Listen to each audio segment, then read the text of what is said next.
Welcome to A Funny Thing Happened on the Way to My Life.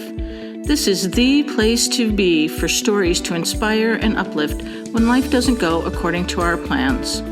I'm Laura Muirhead, your host and the reigning queen of A Funny Thing Happened on the Way to My Life.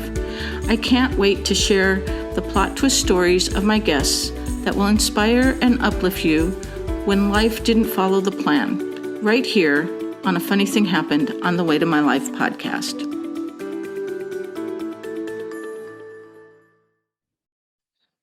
Hello and welcome to this episode of A Funny Thing Happened on the Way to My Life. I am so happy to welcome today as my guest, Marita Rahlenbeck. Welcome, Marita, and come and tell us where you are in the world and what you do. Hi, well, I want to start with thanking you for giving me this opportunity to speak with you and your guests. I am in the Minneapolis area right in the center of the United States. And what I do is I typically work with what I call the quietly unhappy woman who on the outside, everything looks perfect. You know, she's got everything that one would think one would want. And yet she's so miserable inside and she just does not know how to uncage herself. Oh, I love this. I love this. I think that there are a lot of women that you must really be beneficial to doing that type of work. Yeah. It's like I have so many people that resonate with the term quietly unhappy because they are like the people that really it zings. It's like, oh, is that what I've been feeling? And there's a guilt that comes along with that, you know, like I have, you know, whatever, the great job, the great partner, the great life, I have a house, I have, you know, all the little status quo things. I have all that. Why am I miserable? Yeah. And they don't know how to unravel that. Really interesting. And I think a lot of women probably feel that way because we do try so hard to have all the things. And those are the things that we should be happy when we have all of them, right? Well, that's what society has taught us. This, Mm-hmm. you know, I mean, we're moving away from that, thank God, you know, we're moving away from living outside the box, but that's how I was raised. You know, you learn something that will get you the good job or the fallback skill kind of a thing. And of course you want to get married and of course you want to have children. It's just all like written in this code somehow. And it doesn't have to be that way. Yeah, I think I've really noticed too that like for my daughter and their generation, they're definitely stepping out of that societal, what has been the societal norm and stepping away and doing their own thing and being okay with it. Yeah. I have a friend, he's 22 years younger than me. So he gives me a great perspective because we are so close. And I don't know what we were talking about, but he looked at me and he goes, it's the wrong order, right? Like, yeah, it's usually, you know, because it's usually like you fall in love, you get married, you do this, and then you have kids. Well, no, now it's you have kids and you may not be in love and then you do all this, you know, it's like, it's the wrong order. And it's just the way it was so nonchalant for him to even have a way to say it. Exactly. That's so interesting. Yeah. I love that. And a lot of people are choosing not to have children as well now. Exactly. And I think we're finally at a point where the guilt for that, you know, a lot of people have tried to put a guilt trip on people who maybe don't want to have children. And I think that's also subsiding as now. Right. Well, that's what you do, and I love it. Let's talk about your A Funny Thing Happened on the Way to My Life stories, experiences that you've had.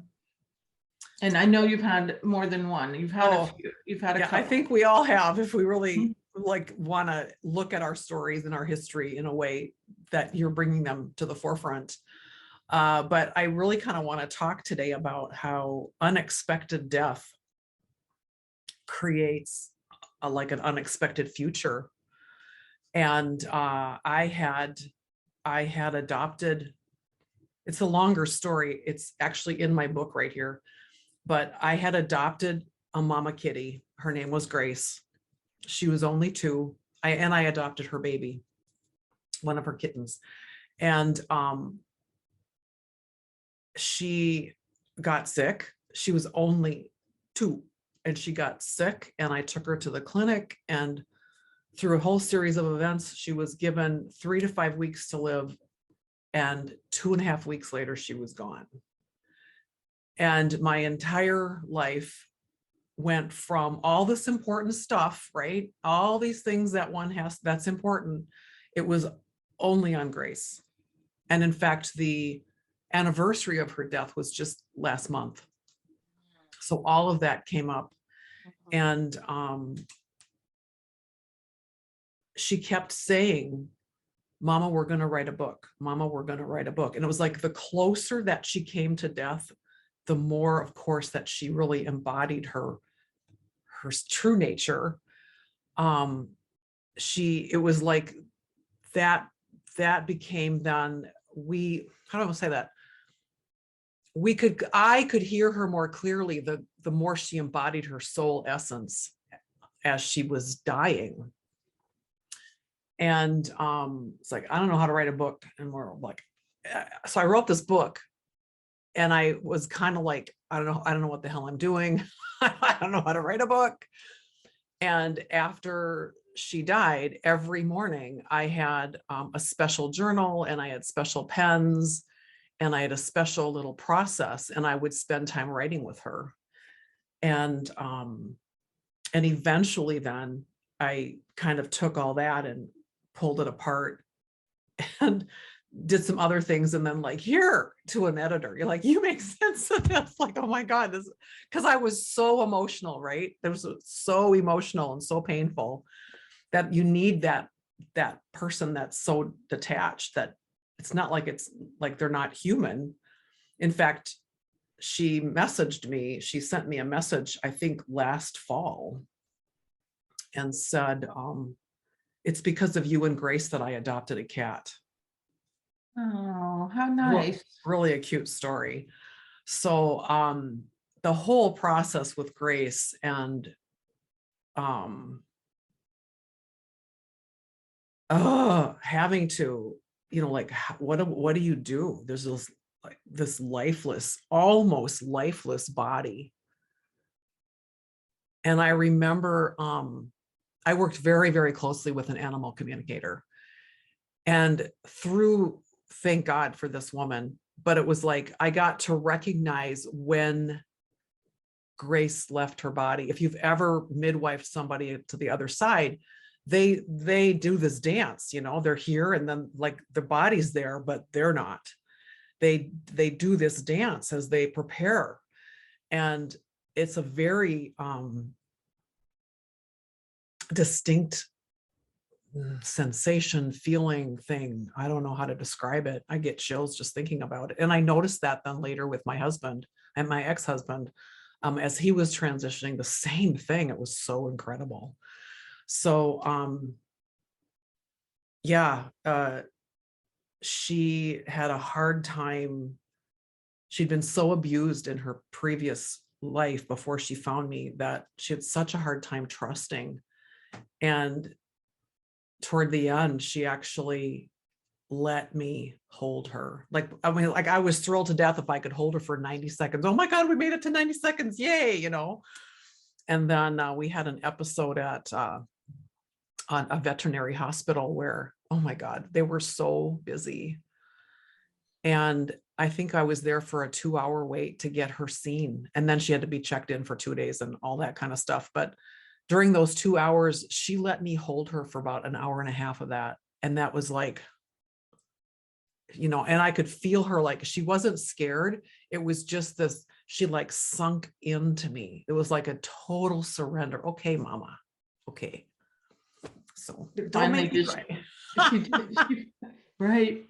She finally trusted you and just knew that you were there. This is what I feel anyway.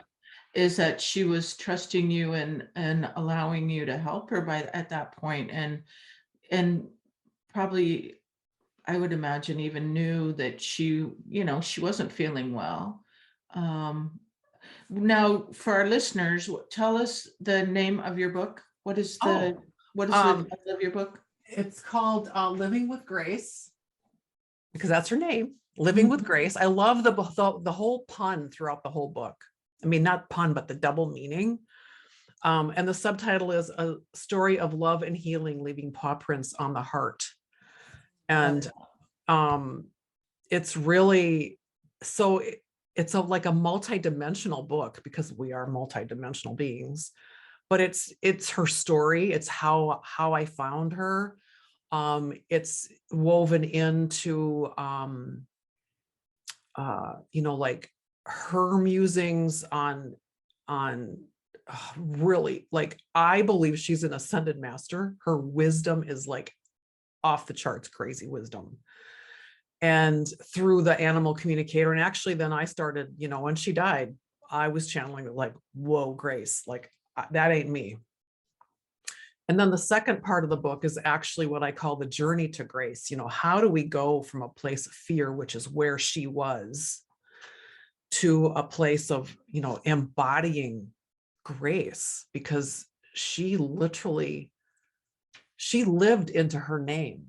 The rescue lady named her Mama Kitty. She was this pregnant cat. We were waiting for these kittens. I was waiting for a kitten. That whole story's in the book. But she had 5 kittens, and then she was a surrogate to 2 or 3. I can't remember. That's probably in the book. But Mama Kitty, like, are you kidding? I heard her story and I was like, no, sure, it's Grace. She was saved by grace. And then in the beginning, when she came here, she didn't understand that this was her forever home. And she was being naughty and doing things that were pissing me off. And I was ready to give her back. Like, how do you return a living being? I was in this, like, seriously, stop it. I don't want this in my home. And where was I? What was I going to say? Oh crap, I lost my train of thought. Okay. How did you get her to, at what point did she calm down, and how did you get her to settle in and not do that's all a these great things? that's a great thing, because she was literally doing, she was peeing and she was doing all kinds of, like, naughty, right? Naughty behavior. I don't need this, right? And then the animal communicator said, well, you do understand this is for your forever home, and that your new name is Grace. And she said, oh, that suits me so well. Oh my God, this is my new home. Like, just all that, like, it did shift her. I mean, the trust element was still like distant, but that right there was a pivot where she started understanding, like, there's a litter box for a reason. And if you don't want to live in that little tiny room with no carpet, you better start behaving.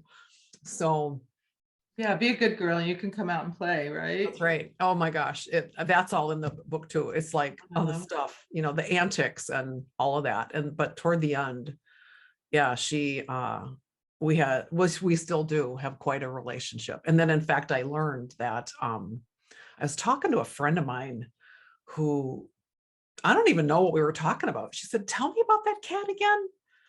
She said, well, that's your cat. We were talking about twin flames.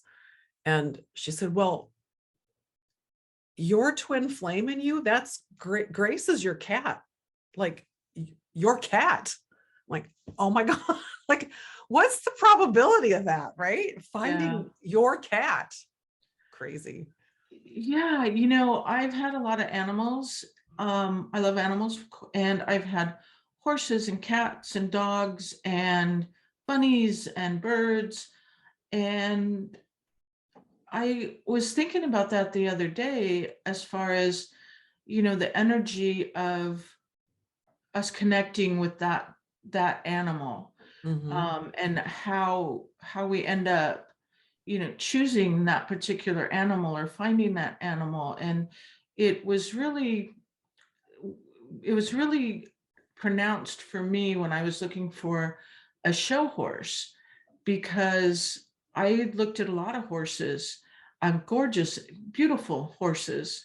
And there were some that I just was like, oh, no, I want that one, based on looks, based on whatever. And I had my horse trainer with me through all of it. And there were a lot of times when she would ride the horse and say, no, that horse, you're not gonna get along with that horse because of whatever, because of however, handling it. Because she knew me well enough and how I rode. But when I found my show horse, I found her. And I knew pretty quickly that she was going to be the horse for me.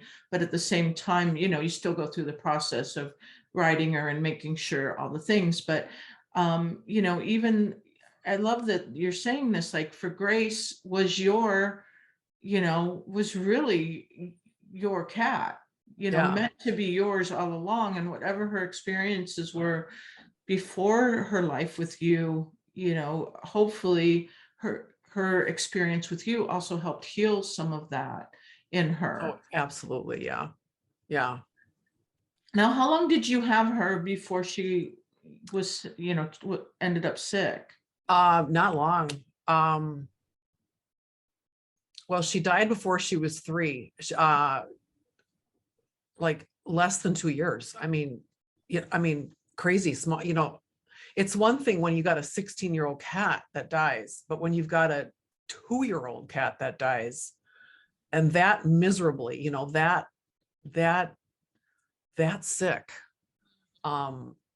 it's really a different experience. It's like, what the hell is what? We don't know. It got to the point where, I spent thousands of dollars at the vet and they want to do all these tests. And I finally is the testing is more poking and prodding.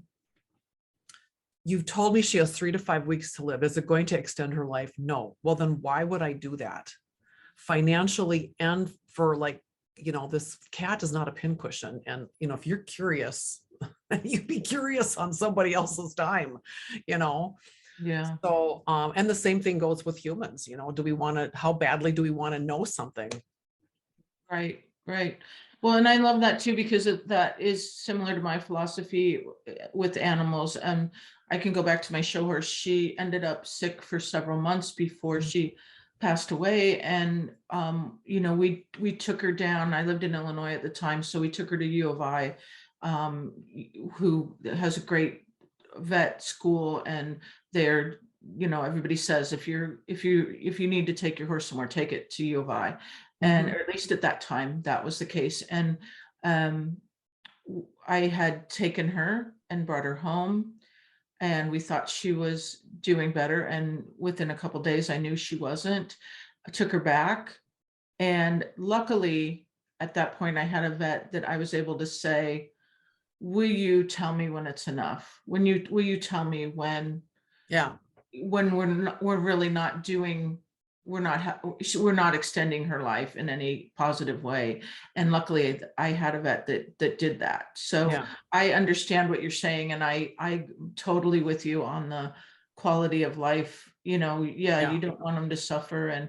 But I feel like, I'm just going to go back a little bit. I feel like with Grace, she definitely came to you, and you were definitely meant for each other to tell this story so she could get her story out there. And I was going to ask you if you felt like she was giving you the words when you were journaling, but you already answered that question. And she clearly was helping you, guiding you to write your book. Right. And the other thing was when it's like how far back in the story do you want to go? But when I was, when I said I wanted a kitten, this rescue place, they called me and said, well, we have a pregnant cat, blah, blah, blah, blah, blah. Right. And this is when I really learned that there's kitten season and that these rescue places, they look at these animals as a commodity. And I had agreed that, this cat that was Grace. I had agreed, like, I will wait for her to have her kittens. And then I remember I was traveling, and I got a call from this rescue place from this different person. Well, we have a cat, and she described this kitten, right? And I'm like, no, I'm waiting on this kitten. Well, what do you want in a kitten? And all this stuff. And it's like, I'll know it when I know it. And I knew that this mama cat was going to birth my kitten. But some people go there and they want a certain look or a certain breed or a whatever. And like, I wasn't that at all, and Grace was really funny. Here's a photograph of her. She had a lilt to her. She was hit by a truck, which is how I ultimately found her. She was hit by a truck and left for dead, and blah, blah, blah. All these little sequences, right? So she had one eye, and she had this little funny tilt to the head, and she had a funny little walk. And, she wasn't this perfect specimen that a lot of people, they want this perfect being. And it's like, she was perfect for me. Right. So, it's such a fascinating thing when you delve into an area that you know nothing about. It's like, I couldn't tell them. I'll know that I know when I know. Right. So you were really waiting for one of her kittens and then ended up with her as well. Yes, because they had a mommy and me program. It was so fun. It was like, well, if you buy a kitten, you can buy the mama for $25. And I was like, I bought her for $25 and then spent thousands of dollars at the vet. I thought it was a joke, right? I mean, just right. Like, who does that? Me. Hey, this is what we do. And, and so clearly this experience with Grace changed the path of your life. It did, very much. Yeah. And can you talk about that a little bit? Obviously writing the book, but. Well, what it did, it gave me a perspective on death and grief in a way that was like not conceptual, and it gave me, with Grace's wisdom, it just like quantified it, like it just blew it up in a bigger way. From a business perspective, it really, like, how can I incorporate this work into my overall brand, this concept of grace? And I think I've made that work really nicely. Like, grace is one of my pillars of my business. And she's just this gentle reminder to give ourselves grace. And one of the things that she said after she died in January, and then sometime in the summer, I met the animal communicator. We spent a whole day together at my college campus outside. This was way, before COVID, right? And we recorded everything, and she just channeled everything. Like, it was just this big fun fest. And one of the things that Grace said was, give yourself some damn grace. She's just so fed up with people who don't give themselves grace that she actually swore, give yourself some damn, and it wasn't like give yourself grace, it was give yourself some damn grace. So she was adamant about that. Very much. Like, you're taking life too seriously, you're taking it too seriously. Mm-hmm. So you have integrated Grace, of course, but these things into your work. And what have you found when you've started using that in what you do and in your business plan? Well, it's working with people who are going through grief.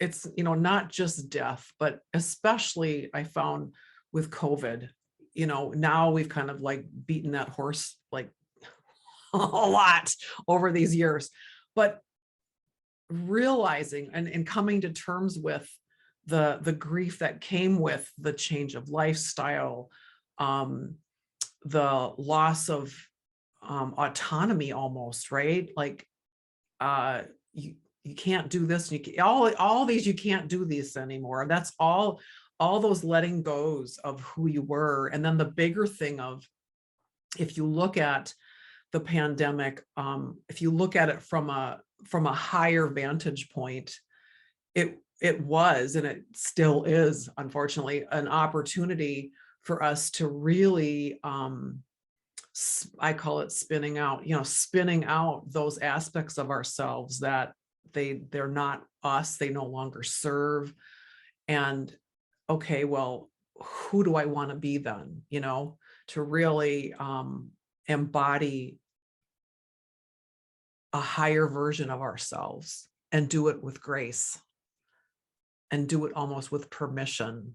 Like the pandemic has given us permission to change, to pivot on purpose. Like I remember, oh my gosh, I was a very, what's the word? I was teased a lot in school, from very young, not through high school, but through 10th grade for certain. So pretty much all of it. But I am first generation American. English is my second language. I don't look like a lot of the English as second language people, or kids in particular, look like now.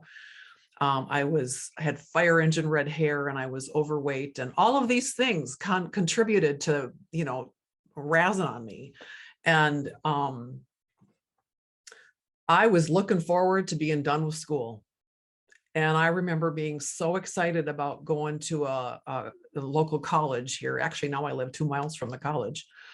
And because I got to redefine who I was, even at 17, 18 years old, I knew that I could redefine who I was. These people had no idea who I was. Now I could speak English and I wasn't awkward, all of those kinds of things. And that, I got to do that, and we all do, as we do whatever, take on a new job or what have you. But these last 2 years, we've all had the opportunity to do that. If we've taken advantage of it is another thing.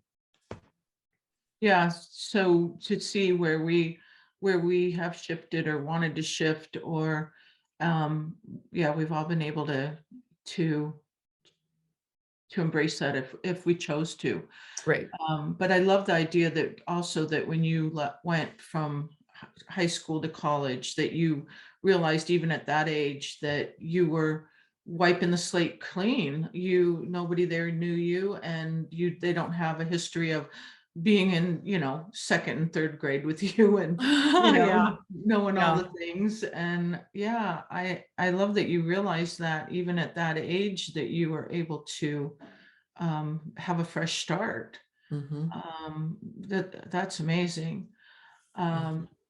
So tell me, I know you have, so Grace helped you, your experience with Grace helped you further on in your life with a funny thing happened on the way. 2 for 1 with me.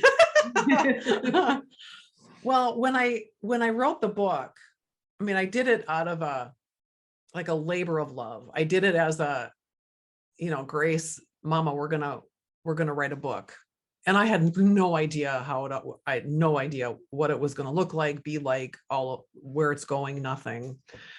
And I had this question / hypothesis in my mind. Like, I wonder if going through the death process with, whatever, a parent or a human would be like, if this book could serve that. It was just an idea. It was just a notion. And I had a friend of mine read it, because I can't remember now if her mom had just died or if she was in that whole process. And then unfortunately, she was like, she didn't want to give a public statement. I don't know what that meant. So I was back to square one, like, okay, And then I found myself, I'm divorced, and 2 years ago, actually it's 2 years ago this month, all of a sudden my ex-husband, he's like, his health is really on edge. And he was always a very, very, I'll call it secretive. He was very slow to, kind of like Grace, actually, just seeing that now, slow to share. And so I reeled I was helping him. He didn't drive, so that was one thing. And it was a very icy winter that year. And his whole street was like a damn ice rink. And it's like, I don't want you walking on that. And so I was over there a lot. And long story short, I'd spent the day there with, I think it was my daughter and her husband and John's brother. And we'd gone to the hospital for tests or what have you. And I had said goodbye. I'd gone to Barnes and Noble. I had a really cool event. It wasn't a book reading. It was like a little workshop that they sponsored for me. I wasn't there 5 minutes, and my daughter calls and says, you have to meet me at the hospital ER1. Like the doctor called and wants him in ER. Oh, so then I'm bawling. I'm apologizing to these people that I have no, and then we went, like 3 weeks later, we went into lockdown. So it was like, I don't know what that was, whatever. But anyway, so I meet him at the hospital, and he never came out. 5 days later, he was dead. Oh my goodness. And so, yeah, it was pretty crazy. As he is in this process, it was just like Grace. It was just like Grace. It was like, and I remember giving away do you think I know who I gave the books to? No, I gave 2 copies of my books away to people on the staff. Hey. I don't know who they were. And then we went into pandemic, so I can't go there casually. Like, who was it that helped me? I don't know. But yeah, it's and with John, it was really interesting because we had, clearly, if we're divorced, we had issues, right? We had issues that were not, we couldn't get past them. And while he was in ER waiting for whatever we were waiting for, it was just my daughter and he and I, and all of us. And I had the presence of mind to take my phone and record it. I set record and I put it on his chest. And he started sharing deep, dark family secrets. And my daughter and I are like, and we're looking at each other, we're looking at him, 2 years later, I'm still like this. Like he would have never, ever. I mean, you obviously didn't know any of that before that day. We didn't know any of it. And in an instant, like faster than that, it was like all of the lights went on in the stadium and I saw the woundedness. My goodness. Yeah. I saw the woundedness. Yeah. And I still, to this day, every once in a while, it's probably when he comes in like to be a shadow, and I'm like, what kind of a life could we have had if you had shared this? Because it was so healing. It wasn't him. It was the abuse he had endured through his childhood that created the patterns within him. Like, he had this pattern of, he loved to read. In fact, he had books in the he didn't have a book, but he had what are those called? A Kindle thingy. Mm-hmm. And he had it in the hospital. He was still reading a few days before he died. He loved to read, and his dad was mean. And so he developed this habit of reading like in the night. Picture these kids, with the sheets over. And it got to the point where it's like, John, if you're not in bed by 2 a.m., you can't come to bed because you wake me up and then I'm awake. And it was like, that's where that habit came from, was it was safe to read at night when his dad was asleep. Things like that. And it was like, oh my God. Now, did you have an idea that his dad was mean before that? Had he ever even shared a little bit of like, yeah, my dad wasn't the nicest guy, or? No, he was, he always called, it's very interesting. He called his dad father. He never called him dad or daddy or anything like that. It was father. But he also called his mother mother. And hardly ever do I remember him saying mom, but his mother, they had a very special bond because he was the firstborn. And they had a special bond because, of course, as a mother, you're a mother, right? You protect your young, and you got this man who's being an ass. So very, very mother henish. They had a very special bond, but his dad was harsh. I will say he was harsh. Interestingly, and I still have the quote, this was still an ER, and I still have the quote in my reminders where he said to me on 2/19 of 2020, he said, he didn't dislike you as much as you think. When I said something about his dad, and I never really talked about him, like what a jerk, I never talked about him like that at all, but I said something, I probably said he didn't like me. And that's when he said, he didn't dislike you as much as you think, which was like, oh, okay. It was so much so I have it in my book, right? My daughter never liked him. In fact, she didn't want to go to the funeral at all. And I said, well, you have to go to the funeral or the wake. You pick, I'll go with. Out of not for him, but for your dad. You have to. And that's how we dealt with that. So no, he wasn't, he was harsh. He had a harsh edge to him.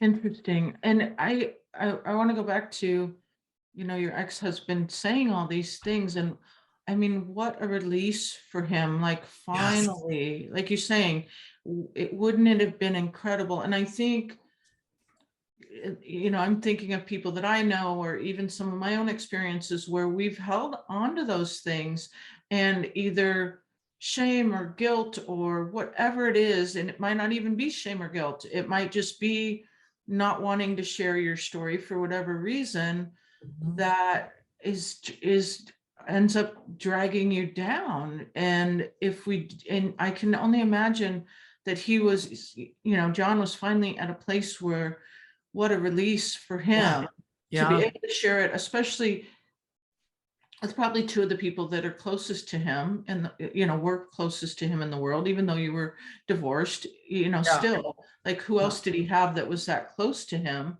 And to finally feel like he could share that story and those experiences and be able to let it go, right? It was part of the healing process for him. I had been working with a healer quite regularly on I have a brain injury, on some brain stuff. And he would bring in John, he'd bring up, he's very, very psychic, intuitive, and he'd bring up John every now and again. And after he died, he said, John had made so many, I'm not sure if he used the word poor, but he'd made so many decisions that were not the best, that the only way for him to heal was actually to let go and die. This is the only way for him to heal. And so I don't know this for a fact, but I would imagine, because it was like, Elizabeth and I are looking at each other like, what the heck, where did that come from? Where did that come from? Right. So it was almost like his soul just made the decision, you've got to share this, because not immediately, but in those moments right then, I remember just stroking his leg and looking at, Elizabeth John, doing this thing and going, you know what this is, John, right? And this is forgiveness. And Elizabeth was like, yeah. I was like, it in a nano instant, it was all forgiven. And then you get that, then you have like that forgiveness, but then the remorse, the regret, like oh shit, what could we have had if we had known this? If we had known just that one piece of information, everything would have changed. Do you sense that from being there with him, do you sense that he maybe felt that way also, maybe thought that way as well? That we could have had something better, you mean? Mm-hmm. Yes, I will tell you that after he died, I connected with a medium who does ancestral work. And one of the things that she said, and oh my gosh, he said, marrying you was the best thing I ever did. And I did it in the worst possible way. Now, wow, that you add that to this divulging of the secret, and you're like, holy Hannah, can you imagine if he had been an empowered, self-confident individual, what kind of a stellar life we would have had. Yeah. And then I also think on that level too, and again, like I'm saying, I'm thinking of some, some people that I know that are holding on to things as well, that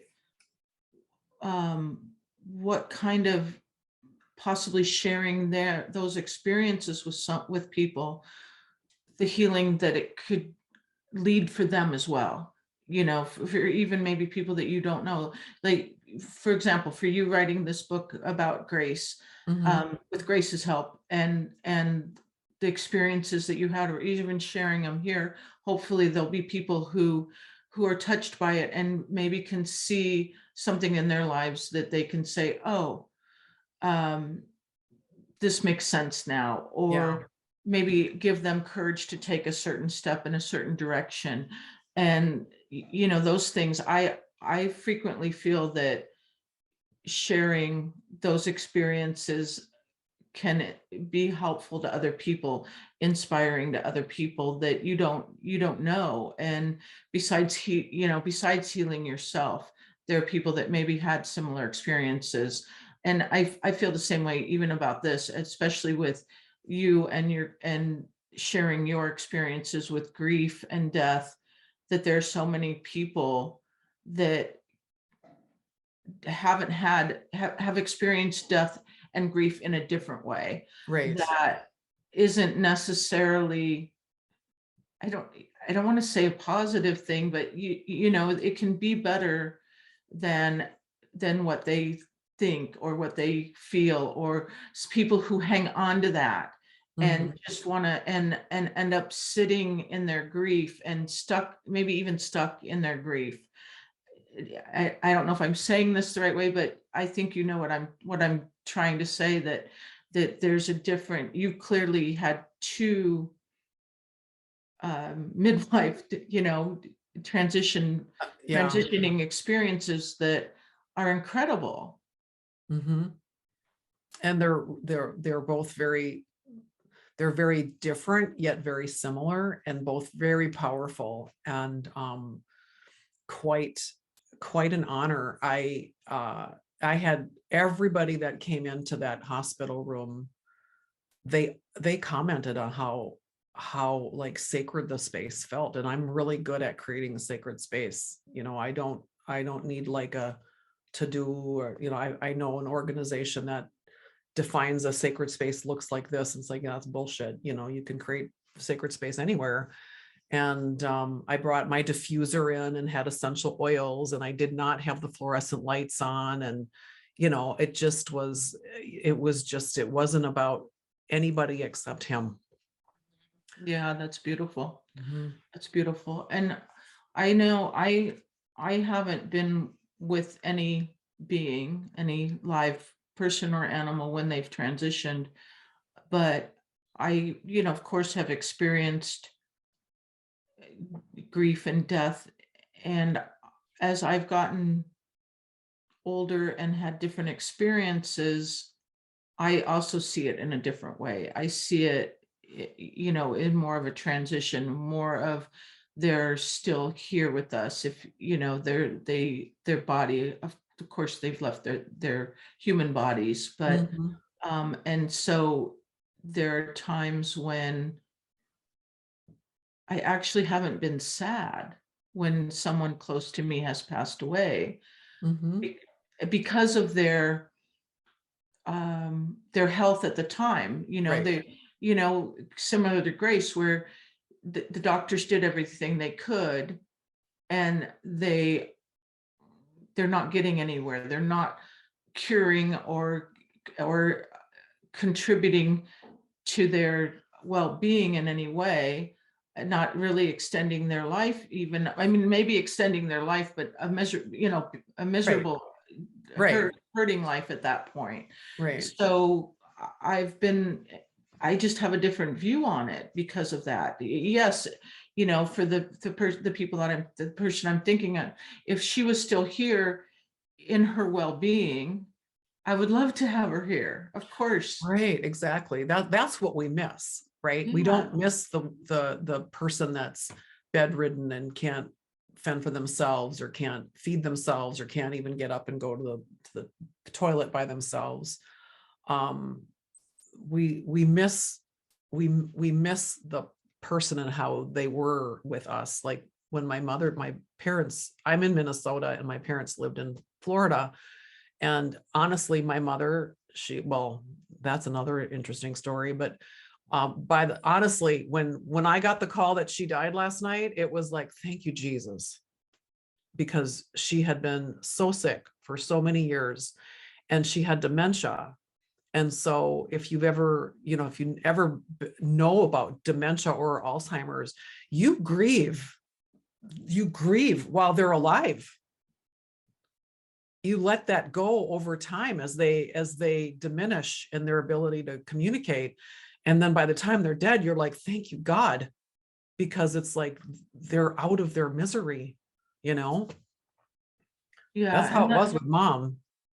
that's how I felt about, this was actually my cousin that I'm referring to, who had cancer, Mm, and um they had treated it, and for several years, and it was a bit of a roller coaster. No, I'm good, and then it came back, and I had seen her a few weeks before she actually passed away, and definitely, seeing her in that much pain, and it just, for me, what the same thing, when she passed away, I knew she was out of pain. And again, if they were going to cure her, if they were even going to get her to a point where she was better, yes, please. But it wasn't the case. So to me, I feel like it's almost a blessing yeah. for them to be out of pain, um For have, everybody, for everybody. That's mhm. hard. It's hard on us. Yeah, it was hard for the people who were taking care of her, which were, a lot of it fell on her parents, and she was an only child. So, for them, of course, it was very difficult and still is.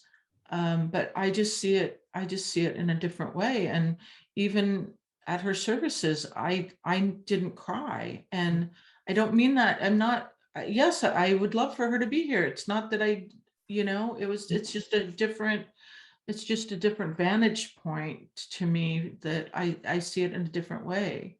Well, because we understand that they're they've released their body and now they're all light, they're free. They're free. Yeah.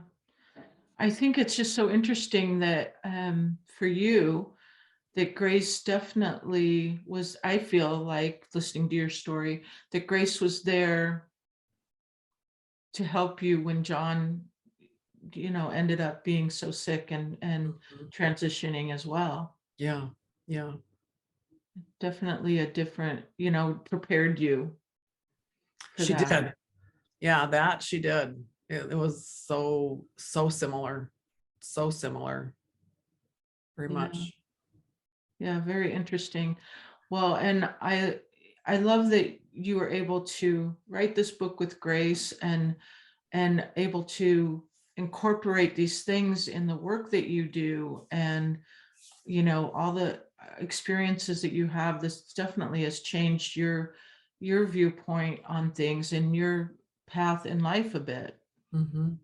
That it has. Yeah, it has. Yeah. Well, why let's just I'm not thinking of any other questions for you. So maybe this is a good place to start to wrap up, and unless you have anything else that you would like to share with our listeners. I mean, we've gone really deep today, I feel like, Yes. in a lot of but good information. I do feel like there are so many people that experience, even sudden death, Hmm. with their loved ones, and there's so many ways to heal from that. And you definitely have put out into the world information to help people with this experience. Yes. Yes. I would like to mention what from the book.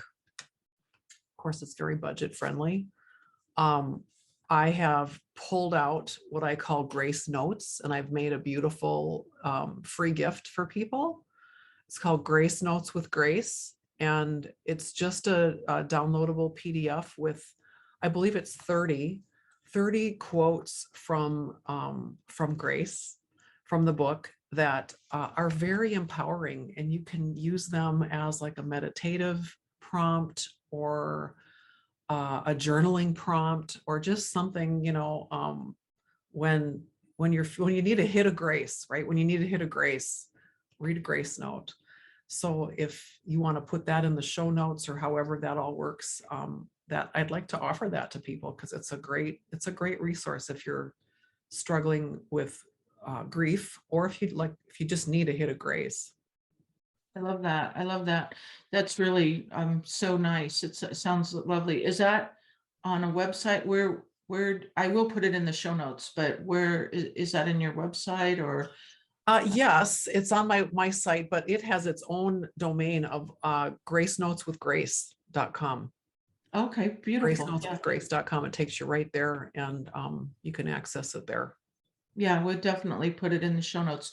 So besides that website, you also have, just share where people can find you: Facebook, Instagram, website, all those things. Yeah. Well, I of course I have a website. It's harmonichwholeness.com. Grace, you can find Grace there too, but Grace, livingwithgracethebook.com takes you right to the book. I'm on Instagram, I'm on Pinterest, I'm on YouTube, of course, Facebook. I'm starting to get back onto Twitter. Twitter is sort of an odd animal. That's So that's for sure. But yeah, and all of those will be in the show notes. But for our listeners, that I wanted to have that, have them available as well, to talk about it. And then I just am so really grateful and honored for our conversation that we've had today. And I really appreciate you coming on A Funny Thing Happened on the Way to My Life to share your incredible stories with us and with my listeners. well, thank you. I appreciate the opportunity. And actually, John and Grace do too, because it's part, and I will tell you that I have never shared John's story. This is the first time I've actually shared it in a public forum, if you will, where people I really don't know are going to access it. So, interestingly, it's 2 years ago this month that this whole trauma happened. So I don't know what that means, but I'm taking it as some kind of a significant sign that, okay, after 2 years now, you can start talking about it. It's not that I haven't not talked about it on purpose, but it's still vulnerable, it's still very, very raw. Sure. And I'm again, thank you, and feel very honored that you and John were open to sharing that with us, with me and my listeners today. Yes, I love yes. that. Yeah. Yeah. Well, thank you. And thank you all for listening to A Funny Thing Happened on the Way to My Life, my episode with Marita Rahlenbeck. Thank you. Thank you for listening to A Funny Thing Happened on the Way to My Life podcast. For more information, visit my website at www.lauramuirhead.com.